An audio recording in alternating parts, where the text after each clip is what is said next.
राज्याचे लोकप्रिय मुख्यमंत्री आदरणीय देवेंद्रजी फडणवीस साहेब, केंद्रीय कृषी मंत्री आदरणीय शिवराजसिंह चौहान साहेब, ज्यांच्या विभागाने हा अत्यंत जिल्ह्याला अभिमान वाटेल असा कार्यक्रम जिल्ह्यामध्ये आयोजित केला, ते आमचे राज्याचे ग्रामीण विकास मंत्री सन्माननीय जयाभाऊ, ज्यांनी आता जिल्ह्याचे आणि शेतकऱ्यांचे प्रश्न आपल्या मुद्देसूद भाषणामध्ये व्यक्त केले, ते आमचे सहकारी राज्याचे सार्वजनिक बांधकाम मंत्री सन्माननीय श्रीमंत छत्रपती शिवेंद्रसिंहराजे भोसले, आमचे मित्र आदरणीय श्रीमंत छत्रपती खासदार उदयनराजे भोसले महाराज साहेब, जिल्हा परिषदेच्या अध्यक्षा डॉक्टर प्रियाताई शिंदे, विधिमंडळामधले आमचे सहकारी मान्य महेशजी शिंदे, मान्य मनोजदादा घोरपडे, मान्य अतुलबाबा भोसले, मान्य सचिनदादा पाटील, व्यासपीठावर सर्व उपस्थित मान्यवर, आत्ताचे सचिव या विभागाचे पुलकुलवार साहेब, याच्या अगोदरचे सचिव आणि आत्ताचे जलसंपदा सचिव डवले साहेब, ज्यांनी गेले 8 दिवस हा कार्यक्रम ठरल्यापासून सतत ह्या कार्यक्रमाचे बारकावे मान्य मंत्री महोदयांच्या बरोबर जयाभाऊंच्या बरोबर जिल्ह्यामध्ये पाहिले, त्या मुख्य कार्यकारी अधिकारी श्रीमती यास्नी नागराजन, जिल्हाधिकारी श्री संतोष पाटील, जिल्हा पोलीस अधीक्षक श्री निखिल पिंगळे, व्यासपीठावरील सर्व भारतीय जनता पक्ष आणि इतर सर्व महायुतीतल्या घटक पक्षांचे मान्यवर पदाधिकारी, उपस्थित जिल्हावासीय, सर्व लाभार्थी, घरकुल लाभार्थी, सन्माननीय बंधू आणि भगिनींनो, या जिल्ह्यामध्ये एवढ्या मोठ्या प्रमाणामध्ये घरकुलांचं वितरण होणं आणि मुदतीच्या पूर्वी घरकुल पूर्ण करण्याचं उद्दिष्ट पार करणं ही तशी काही छोटी गोष्ट नव्हती. बऱ्याचशा ठिकाणी आपल्याला जागांचे प्रश्न होते, पण आदरणीय फडणवीस साहेबांनी, आदरणीय एकनाथजी शिंदे साहेबांनी या सगळ्यांनी मंत्रिमंडळामध्ये एकत्र निर्णय घेऊन घर खरेदीसाठी 1 लाख रुपयेपर्यंतचे पैसे ज्यांना जागा नाहीत त्यांना जागा खरेदी करण्यासाठी म्हणून या ठिकाणी देण्याचा निर्णय घेतला. आज एवढ्या मोठ्या प्रमाणात दुसरा हप्ता देखील इथं सांगितल्याप्रमाणे आता एकूण 10,000 कोटी रुपयांचा मिळणार आहे.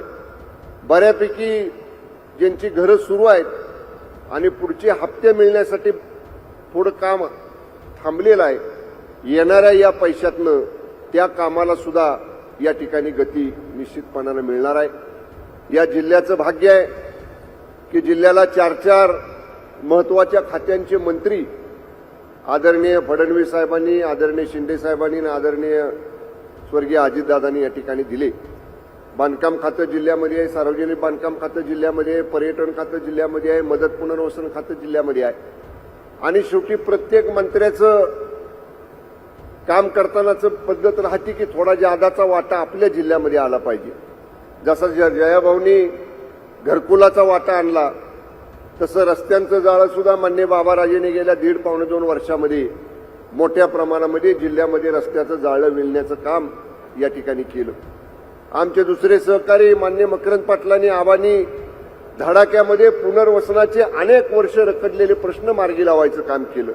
म्हणजे खऱ्या अर्थानं मान्य फडणवीस साहेबांच्या, शिंदे साहेबांच्या आणि सुनेत्राताई वहिनींच्या नेतृत्वाखालचं हे महायुतीचं सरकार लोकांचे प्रश्न गतिमान पद्धतीनं सोडवण्यासाठी आणि 24/7 जनतेसाठी काम करणारे हे सरकार आज या ठिकाणी महाराष्ट्रामध्ये कार्यरत आहे. मी एवढंच सांगेन आदरणीय शिवराज सिंह चौहान साहबाना, सर जो इशू अभी हमारे मंत्रिमंडल के सहयोगी शिवेंद्र सिंह राजे ने उठाया, बहुत सारे गन्ना उत्पादक किसान हमारे जिले में है. अभी थोड़ी प्राइवेट शुगर फैक्ट्रीज आई है, लेकिन पहले जिले में जो शुगर फैक्ट्रीज थी वो सब किसानों ने चलाई हुई कोऑपरेटिव शुगर फैक्ट्रीज थी. सर अभी पिछले 4 साल से एफआरपी का रेट दर हर साल बढ़ रहा है. किसानों को जो मिनिमम शुगर केन की प्राइस हमको देनी पड़ती है उसका हर साल बढ़ोतरी होती है, लेकिन उसका लिंकिंग एमएसपी के साथ नहीं किया जाता है. जो शुगर सेलिंग प्राइस है वो मिनिमम कितनी होनी चाहिए, इसके ऊपर एक डिसीजन केंद्र सरकार की तरफ से होना जरूरी है. हम लोग सभी ये मंच पर उपस्थित सभी लोक प्रतिनिधि आपसे विनंती करते हैं कि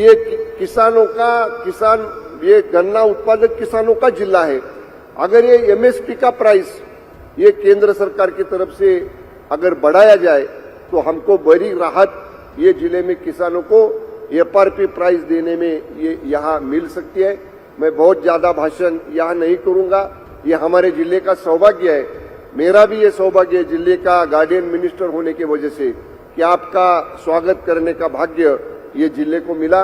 आपने अभी तक ये घरकुल की योजना में एक अच्छा कोटा, अच्छा सा हमारा हिस्सा महाराष्ट्र का सातारा जिले को दिया है।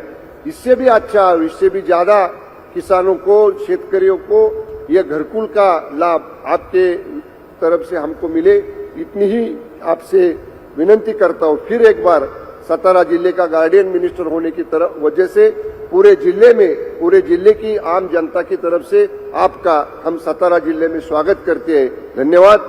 जय हिंद, जय महाराष्ट्र।